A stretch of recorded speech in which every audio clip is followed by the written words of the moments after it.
бауырмен жорғалаушылар рептилийлер классына жататын эволюциялық деңгейдегі жануарлар. Олардың қатарына қазіргі таңдағы тасбақалардан бастап қолтырауындар, жыландар, кесірткелер және гаттериялар мен жойылып кеткен түрлер жатады. Тасбақа бауырмен жорғалаушылар қатарына жататын жануар. Ол сүйекті немесе шеміршекті қабаттан тұратын, қабырғаларынан дамыған, арқасындағы мықты қалқанымен ерекшеленеді. Қолтырауын 83,5 миллион жыл бұрын кейінгі бор дәуірінде пайда болған алып рептилийлер қатарына жатқызылады. Олар құстардың ең жақын туысы деуге де болады. Өйткені осы екі топ архозавр дәуірінен келе жатқан жалғыз түр. Жыландар созылыңқы келген аяқсыз ет қоректі қабыршақтылар отрядына жататын бауырмен жорғалаушылар.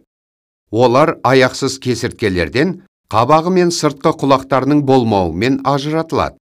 Жыландардың көптеген түрлерінде ертедегі кесірткелерге қарағанда айтарлықтай көп торапты бас қаңқасы болады.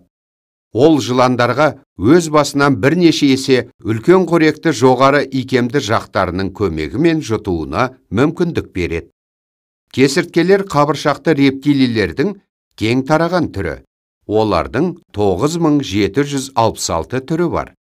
Және кесірткелер Антарктика мен мұхиттық арал тізбектерінің біразын есептемегенде барлық құрлықта кездеседі.